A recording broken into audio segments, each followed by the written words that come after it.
Neno lako tupone, wewe ni Bwana ponyaji, ulituma neno lako tupone, wewe ni Baba Yesu ponyaji, wewe ni Yesu ponyaji, wewe ni Bwana utuponyae, ulituma neno lako tupone, wewe ni Bwana ponyaji. Baba yetu, Mungu wetu, katika jina la Yesu, asante kwa Jumatatu nyingine na wiki nyingine nzuri Baba. Jina lako litukuzwe Yesu Kristo. Jina lako limidiwe, jina lako lisifiwe. Jina lako litukuzwe, jina lako liabudiwe. Jina lako lishukuriwe, jina lako litukuzwe milele. Asante kwa neema na kwa pendo lako katika jina la Yesu Kristo. Nawe Baba wa huruma na wa rehema na wa upendo kwetu, hulituma neno lako ili tupate kupona, lipate kutuponya.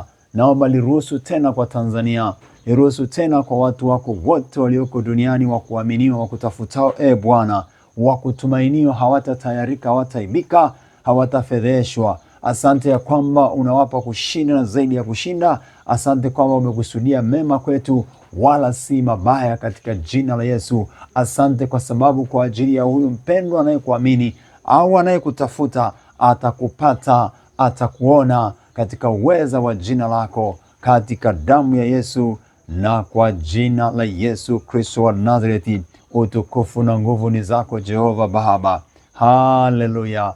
Asante Roho Mtakatifu. Naomba tukaongozwe na kuwezeshwa na wewe, tukapate na ufunuo katika ujumbe na katika wiki yote, tena tupatiwe kwa neema yako ufunuo kwa Roho Mtakatifu, katika jina lako Yesu naomba. Tufundishe neno lako sasa. Amen, amen. Bwana akubariki, Bwana akuangazie nuru za uso wake, kwa jina la Yesu. Yeye ni mwema na mwaminifu. Nina kusalimu katika jina hilo na kukaribisha kwenye ujumbe mwema. Sijui una hali gani, pengine una hali ya huzuni, machozi, una hali ya wasiwasi, mashaka, uoga, au una hali ya uzito ndani ya mwili, ndani ya moyo, una hali ya ugonjwa au maumivu katika moyo au katika mwili, na kutangazia kwa jina la Yesu wa Nazareti, upone, upone, upone, upone, upone, upone, upone, katika jina la Yesu upone, na uwe salama na mwenye afya na nguvu katika Roho Mtakatifu, katika jina la Yesu wa Nazareti aliye hai. Bwana akutazame na kukushangiliza. Mfurahie Bwana, mwambie Bwana, natamani kujaa furaha moyoni mwangu na amani tele, kwa sababu ndivyo alivyoniletea hivyo, na maisha yangu yawe na nguvu na hekima na maarifa na uweza. Jazwa hekima ya Roho Mtakatifu, hekima ya Mungu. Jazwa maarifa ya Roho Mtakatifu, jazwa uwezo katika jina la Yesu wa Nazareti. Shetani asifanikiwe lolote kwenye maisha yetu wiki hii, kwa jina la Yesu. Asipate nafasi yote, bali Bwana ajipatie utukufu na sifa, kwa jina la Yesu. Machozi yako yaondoke, hofu ziondoke, mashaka na hasara na ubaya ulioandaliwa na ufuta na upangua popote, katika eneo lolote la kijiji, eneo lolote la mji, mikoani, vijijini, tarafa yote, kata yote, wilaya yote, mkoa wowote Tanzania, mpaka visiwani kote, bara na visiwani, katika jina la Yesu wa Nazareti aliye hai. Anga la Tanzania lisikie kwa damu Yesu, nalitangazia tunalimiliki anga la Tanzania kwa damu Yesu na kwa neno la Bwana, kwamba ametupa, akasema katika kitabu cha Mwanzo, tumiliki na kutawala katika jina la Yesu. Amesema zaeni mkaongezeke, mkaitawale bahari, nchi mkatawale. Tunatawala, ametuweka juu katika ulimwengu wa roho, ametuketisha pamoja naye ili tumiliki. Vyote viko chini yetu kwa jina la Yesu, kama ambavyo yeye vitu vyote viko chini yake, naye amekusudia vitu vyote vivyo chini yetu, kwa mamlaka ya jina la Yesu wa Nazareti aliye. Anga la Tanzania na ardhi tunaiamuru itulie, ituzalie matunda na baraka, sio mabaya wala mauti wala uharibifu, katika jina la Yesu. Lisikie kote, kaskazini, kusini, mashariki, magharibi, anga lote na ardhi yote, kwa damu ya Yesu. Yesu aliye mdhamini wetu, Yesu aliye mdhamini wetu, tena aliye kimbilio letu na mwenye kutudhamini na kutufadhili atufadhili tena kwa jina lake. Amini, amini, amina. Endelea kuamini. Karibu sana, karibu. Kumbuka kusubscribe kwenye YouTube channel ya kwangu inayopatikana kwa jina la Eli Mlinzi Mbise. Shirikisha na wengine wapate neno la Mungu na iwe ni kwa utukufu wa Mungu. Basi kumbuka kusubscribe, kushare na kulike. Bwana kubariki. Karibu tena katika wiki njema. Wiki iliyopita tulimaliza ujumbe ule ulikuwa kusema sio kama tumemaliza, lakini ni kama tu kuna kitu kingine bado tumeshikiliwa hapo, na ujumbe unasema mafuta ya uponyaji. Ilikuwa ni mafuta ya furaha ya kweli. Sasa tunaongezewa jambo lingine hapo, mafuta ya uponyaji, uponyaji wa nafsi, uponyaji wa mwili, uponyaji kiroho, kiuchumi, uponyaji katika maeneo mbalimbali, uponyaji. Karibu sana. Kwa hiyo kichwa cha somo ni uponyaji, mafuta ya uponyaji. Mafuta ya uponyaji ni mafuta matakatifu, ni mafuta ya Bwana, mafuta ya uponyaji. Haleluya, haleluya. Imaanishi mafuta yale watu wanapewa kwenye chupa na vitu vingine, simaanishi huko, lakini ngoja kwenye somo utaelewa, Mungu atakufunulia. Twende sikiliza tu kwa umakini. Kuna kitu chako, kuna kitu changu hapo, Mungu anataka atupate. Naanze na ile Isaya 61. Isaya 61 kuanzia mstari wa kwanza inasema, Roho wa Bwana Mungu yu juu yangu, kwa sababu Bwana amenitia mafuta ni wahubiri wanyenyekevu habari njema. Amenituma ili kuwaganga waliovunjika moyo, kuwatangazia mateka uhuru wao, na hao waliofungwa habari ya kufunguliwa kwao. Amen. Haleluya. Ujumbe unaanza kusema Roho wa Bwana yu juu yangu.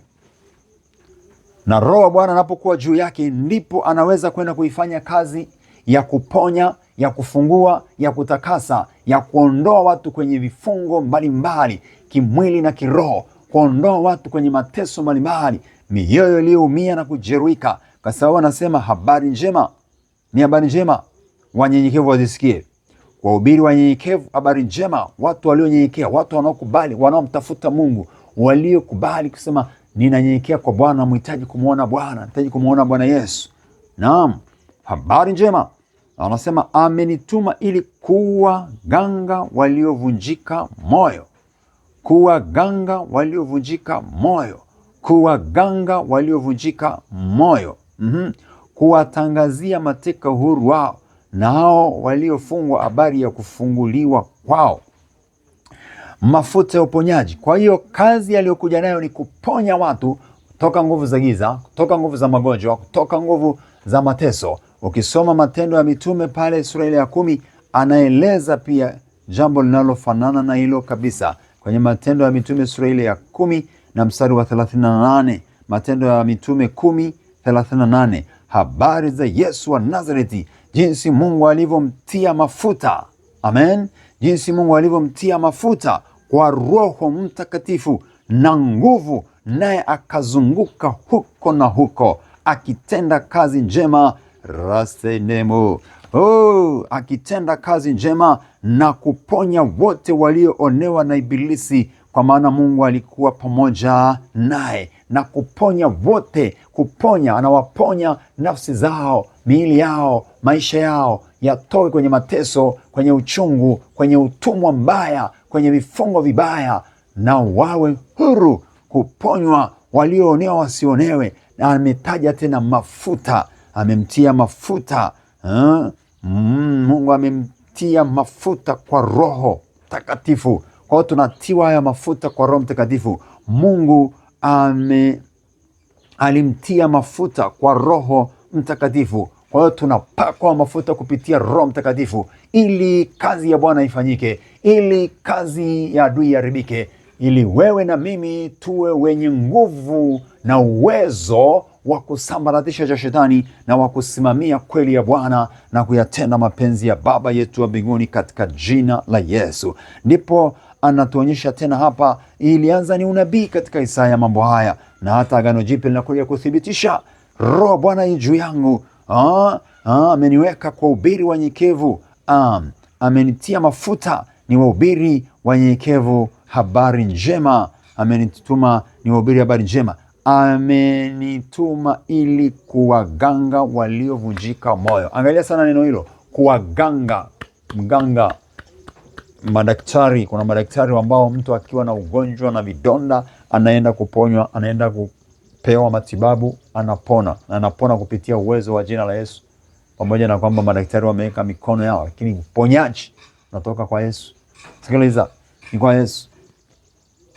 Naam, hivi sasa anasema amekuja kuziponya roho. Kuna mioyo imeumizwa, yuko kwa ajili ya uponyaji. Amekusudia kuiponya. Iponywe mioyo. Mioyo iponywe. Mioyo iliyoumizwa, mioyo iliyojeruhiwa. Kuna watu wana majeraha, kuna watu wana machozi, kuna watu wana maumivu, kuna watu wanatembea nayo na wanakwenda nayo kanisani, wanarudi nayo nyumbani. Wanatoka nayo nyumbani, wanaenda nayo kanisani. Wanatoka nayo nyumbani, wanaenda ofisini, wanaenda kazini, wanazunguka na mateso na maumivu.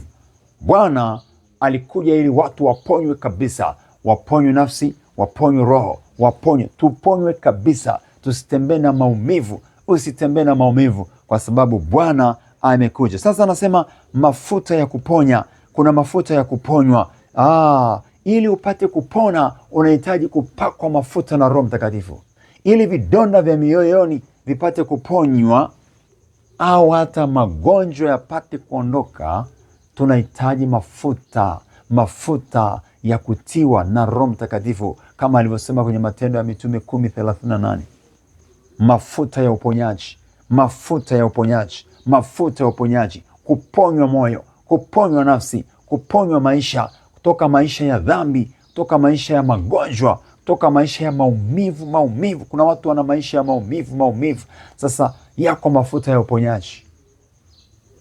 Unajua kuna kuponywa, alafu kishaponywa furaha inakuja. Bwana Yesu asifiwe. Kwa hiyo unaweza ukawa na furaha lakini una maumivu, au useme hujaponywa, moyo na majeraha. Kwa kuna mahali ukifika ile furaha inaondoka. Kwa hiyo basi kazi zote mbili zinatakiwa na zinafanywa na mafuta. Furaha ni mafuta, uponyaji ni mafuta. Kwa hiyo inahitajika mafuta ya kuponya mtu. Akishaponywa, alafu mafuta ya furaha yakuje, yaingie ndani yake, awe ni mtu wa furaha, aliyeponywa na kufurahishwa, amefurahishwa. Yaani ni hivi, Yesu alimwaga damu yake, haikuishia hapo, akaingia kaburini, alafu akatoka. Ndipo uponyaji ukakamilika, ndipo ukombozi ukakamilika. Yaani ni hivi, kuna kusamehewa dhambi na kuondolewa hizo dhambi. Asema hii ni damu yangu ya agano inayomwagika, Mathayo 26:28. Hii ni damu yangu ya agano imwagikayo kwa ajili ya wengi kwa ondoleo la dhambi. Kwa hiyo ni damu iliyomwagika ili tupate kusamehewa. Tukishasamehewa tuondolewe au ziondolewe. Ni sawasawa na mtu aliyekwenda kwa daktari akaponywa, alafu akapatiwa matibabu, lakini na ugonjwa wake unaondolewa au tatizo linaondolewa. Kinachosababisha tatizo kinaondolewa kabisa, kisiwepo tena. Kwa hiyo anapona, si tu kupona, na kisababisha tatizo kinaondoka. Kwa hiyo kwa damu ya Yesu tunapata hicho cha kutusaidia vyote katika jina la Yesu. Mathayo 26 na mstari wa 28, ndipo anasema damu yangu imwagikayo kwa ajili ya wengi kwa ondoleo la dhambi. Damu ya Yesu inaondoa dhambi, damu ya Yesu inatutakasa, damu ya Yesu inatuponya. Kwa hiyo kuna kusamehewa na kuondolewa dhambi. Kusamehewa ni moja, alafu dhambi hizo zisiwe zikakaa tena, bali zinaondoshwa kabisa. Haleluya. Na kwa kuna kuponywa na kujazwa furaha. Mtu ameponywa lakini pia akajazwa furaha. Kwa hiyo kuna kuponywa lakini pia tunatakiwa tujazwe furaha. Furaha ya Bwana, furaha takatifu, furaha ya kweli, amani ya kweli, amani ya kweli. Naam, kabisa. Ponywa, damu Yesu ikaendelee kunena mema kwako na kwangu. Wiki ikawe wiki njema tena. Zaburi ya 34. Zaburi ya 34.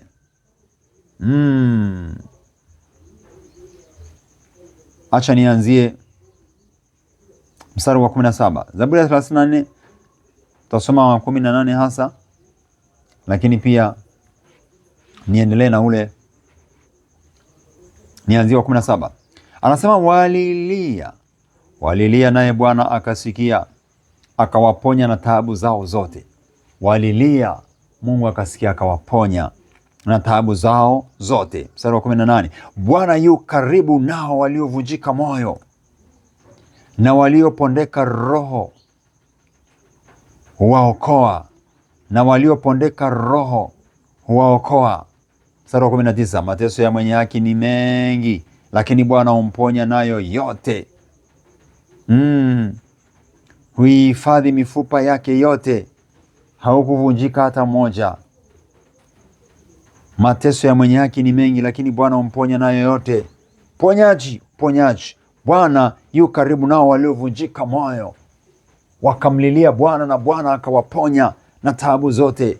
Bwana akawaponya na taabu zote, akawaondolea taabu zote, akawaponya na taabu zao zote. Kwa hiyo ndo kazi Bwana aliyo nayo kubwa. Roho Bwana, roho ya uponyaji ipo, imeachiliwa kama ambavyo Bwana alimwachilia huyo roho mmoja. Ana kazi zote. Huyo Roho Mtakatifu ana kazi zote, ya kutufundisha, ya kutuongoza, ya kutuonya. Ana kazi ya kutuwezesha, ana kazi ya kutuponya, na kazi ya kutupa mafuta yatakayotusaidia kutenda kazi yake, kushinda uchungu na mabaya na maumivu.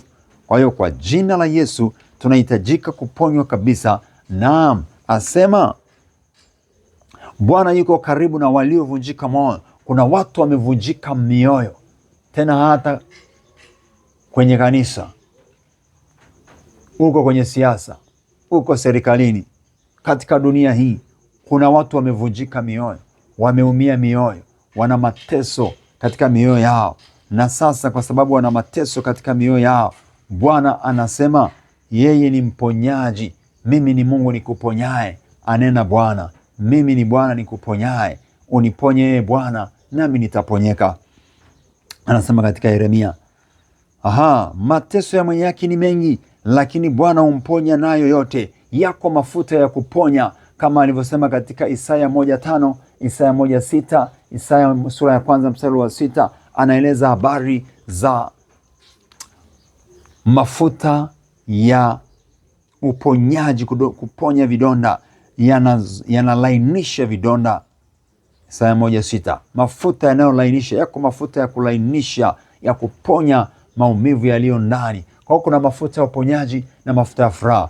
Tunaendelea kutafakari na kuomba wiki hii mafuta ya kuponywa. Kuna vijana wameumizwa sana, kuna vijana wana machozi sana, kuna wafanyakazi wana machozi, kuna watu wana machozi katika taifa lao, katika nchi yao, katika miji yao. Kuna watu wana machozi, lakini anasema Bwana yu karibu nao waliovunjika moyo, waliopondeka roho huwaokoa. Kuna watu wamepondwa na dunia, na ndugu zao, au na mke au na mume, au na bosi wake kazini, au popote, lakini Bwana huwaona wote na kuwaponya. Ndio sababu ni muhimu sisi kuendelea kumwamini, kumtafuta, kumkimbilia na kumuita yeye tu, na kumwambia Yesu, kwako tu nainua macho yangu, nainua maombi yangu, naleta kwako. Msaada wangu ni wewe, na tumaini langu ni wewe. Bwana akuponye kabisa, kwa kuwa Bwana yuko karibu wala hayuko mbali. Yeye ni Mungu aliye karibu na wala si Mungu aliye mbali. Ni Mungu ambaye anasema yeye yuko karibu na waliovunjika moyo na waliojeruhiwa mioyo. Roho Bwana yu juu yangu, amenipaka mafuta ni wahubiri wanyenyekevu habari njema, na waliovunjika moyo na waliojeruhiwa mioyo wapate kuponywa. Mafuta ya uponyaji ya kujilie juu yako, utangaze maneno ya uponyaji, lakini we mwenyewe upone moyo, pone nafsi, pone mwili wako, pone maisha yako, utembee ukiwa mtu mponyaji uliyeponywa kabisa. Haleluya. Tunatakiwa kuishi maisha halisi tuliyoletewa na Yesu, sio maisha ya maumivu na mateso na machungu, ila maisha halisi ambayo Bwana Yesu alituletea. Ukisoma katika Luka sura ya 2, Luka 2:10, ambapo anasema habari hizo njema, anasema malaika anamwambia msiogope, nimewaletea habari njema za furaha kuu itakayokuwa kwa watu wote. Habari njema za furaha kuu, habari njema zenye furaha kuu. Mafuta ya uponyaji hayo yalikuja, ambaye analeta uponyaji na furaha kuu. Hapo yanaeleza habari ya furaha kuu, alafu ndio huyo anatuletea uponyaji. uponyaji. Uponyaji. Mwenye kuleta uponyaji analeta na furaha. Haleti kitu nusu, haleti vitu visivyokamilika. Vimetimia, vimekamilika kamilifu sana, kwa sababu yeye ni mkamilifu sana. Yesu wetu anatuletea uponyaji kamili, anatuletea ukombozi ulio na uponyaji, ukombozi ulio na furaha na amani. Nafsi zilizoumia, anasema Bwana yu karibu na waliovunjika moyo. Kwa kuna watu wamevunjika moyo na wengine wamepondeka roho zao na wamepondwa na vitu vya ulimwengu, lakini Bwana yu pamoja nao. Mateso ya mwenye haki ni mengi, Bwana umponya nayo yote. Mateso ya mwenye haki ni mengi, lakini Bwana umponya nayo mateso yote, katika jina la Yesu Kristo. Mateso yako yote yaliyokupata kutokana na huyo bosi wako kazini, kutokana na mume au mke, kutokana na wazazi wako au watoto wako, kutokana na ndugu zako au mawifi au jamaa au popote, kwa namna yote, kwa binadamu yeyote, reskatiriru saires arabus Mesia reskariu. Ponywa sahi nafsi yako mpendwa, toka kwenye maumivu, achiliwa kabisa katika jina la Yesu. Upone sasa, ufunguliwe vifungo na mateso ya kuachie. Baba, naomba uponyaji kote pote, kaskazini na kusini, pote pote, mashariki magharibi mwa taifa la Tanzania na Afrika yote na dunia yote, mahali pote. Nguvu yako iwaponye, ikainue maisha ya wana wa Mungu, wakainuliwe kwa uweza wako. Damu yako Yesu ikanene mema, katika jina la Yesu. Asante Baba, turehemu, msamehe mpendo huyu. Naomba tusamehe, naomba msamehe huyu msikilizaji, mtazamaji, pale alipoenda kwa uchungu, pale alipojisababishia maumivu, pale ambapo ameshindwa kuachilia. Mpe neema ya kuachilia. Ponya nafsi yake, ponya kwa huruma, ponya. Gusa kwa huruma, gusa. Ninaomba Baba, msimamishe imara mtu wako, asimame katika nguvu na katika uweza, asichoke, asiogope, asifadhaike, katika jina la Yesu wa Nazareti aliye hai. Kwa jina la Yesu, Bwana aponye nafsi yako, ponye maisha yako, yatoke kwenye uchungu, yatoke kwenye maumivu ya kuachie, maumivu kwenye akili, kwenye kichwa, maumivu kwenye moyo yaondoke, maumivu kwenye miguu yaondoke, maumivu kwenye tumbo yaondoke, maumivu yaondoke. Ni roho ya uponyaji, mafuta ya uponyaji, roho ya uponyaji, roho ya uponyaji, roho ya uponyaji, kwa jina la Yesu. Tuponywe kwenye biashara, tuponywe kwenye uchumi, tuponywe maofisini, kazini, tuponywe nyumbani, kwenye ndoa. Uponyaji Baba mponyaji, mafuta ya uponyaji, mafuta ya uponyaji. Naomba mafuta ya uponyaji kwa yule baba na mama, kwa yule kaka na yule dada, kwa yule kijana, kwa yule mtoto, katika jina la Yesu. Baba, resimudi hospitalini, majumbani, ponya Baba, na kusikwa damu yako na kuomba. Ponya yule mtu, ponye, toe matesoni, maumivuni, katika jina la Yesu, katika damu ya Yesu. Asante Baba, kwa kuwa unajaa huruma na rehema. Bwana akuponye, maumivu ya kuachie kwa jina la Yesu. Nimeamuru roho ya uponyaji kujaze. Roho njema ya Bwana itawale maisha yako. Roho ya uponyaji, roho ya uponyaji, mafuta ya uponyaji, mafuta ya uponyaji, kwa damu ya Yesu wa Nazareti aliye hai. Utoke kwenye uchungu na maumivu. Bwana aiponye nafsi yako, aipe furaha na mashangilio, aipe kukaa katika uzima na amani sasa, katika jina la Yesu. Toka kwenye maumivu, achiliwa na maumivu kwa njia zote zile, kwa namna zozote. Maumivu ya kuachia kutoke kwa namna yalivyoletwa, na yafukuza na mamlaka hiyo iliyoleta uharibifu. Damu Yesu ikupe kupona, ikupe kuwa na uzima na afya njema. Yeye ni mponyaji kabisa, yeye ni mtakatifu. Mungu mwenye utukufu na nguvu akushangilize kwa neema yake, akushangilize kwa uweza wake, akushangilize kwa utukufu wa jina la Yesu, katika jina la Yesu Kristo. Inuka na uwe na uzima wako na afya njema na baraka, katika jina la Yesu Kristo wa Nazareti, katika jina la Yesu Kristo wa Nazareti. Zaburi ya 34 mstari wa 8, onjeni muone ya kuwa Bwana ni mwema. Kwa jina la Yesu, wema wa Bwana tukauone tena wiki hii, kauone tena wiki hii, kauone tena katika mateso unayopitia sasa. Kauone wema wa Bwana, fadhili za Bwana, fadhili na udhamini wa Yesu kujirie. Yesu akurehemu, akurumie. Damu ya agano, damu ya agano, damu ya agano ikatuponye kabisa. Baba, kwa watoto shuleni, kwenye biashara, kwenye huduma, kwenye kuhubiri, kwenye kuomba, kwenye utumishi wote, kwenye huduma zote, kwenye maisha yote, uponyaji katika jina la Yesu. Ninaomba ikawe uponyaji Baba, ikawe uponyaji sasa, ikawe afya njema tena na tena katika jina la Yesu. Bwana akuponye kabisa, aliyechua kuinue, akupe raha nafsini mwako, akupe neema juu ya neema katika jina la Yesu. Neema ya Bwana iwe pamoja nawe na nguvu na uweza katika jina la Yesu. Mwamini Mwokozi wako, tembea katika ushindi. Bwana yu karibu nawe, akuletea ushindi na uzima tele kwa jina la Yesu. Amen. Haleluya.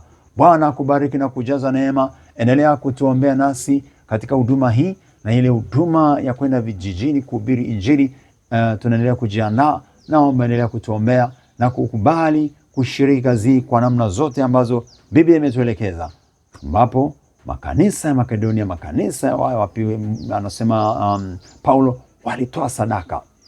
Kanisa ya Filipi walitoa sadaka, walitoa michango, wakachanga, wakazituma kwa mtumishi, akaenda kuhubiri Injili. Basi kazi hiyo inaendelea hata sasa. Karibu kwa sadaka yako kwa namba ambazo utaziona chini ya simu yako hapo, Injili iendelee.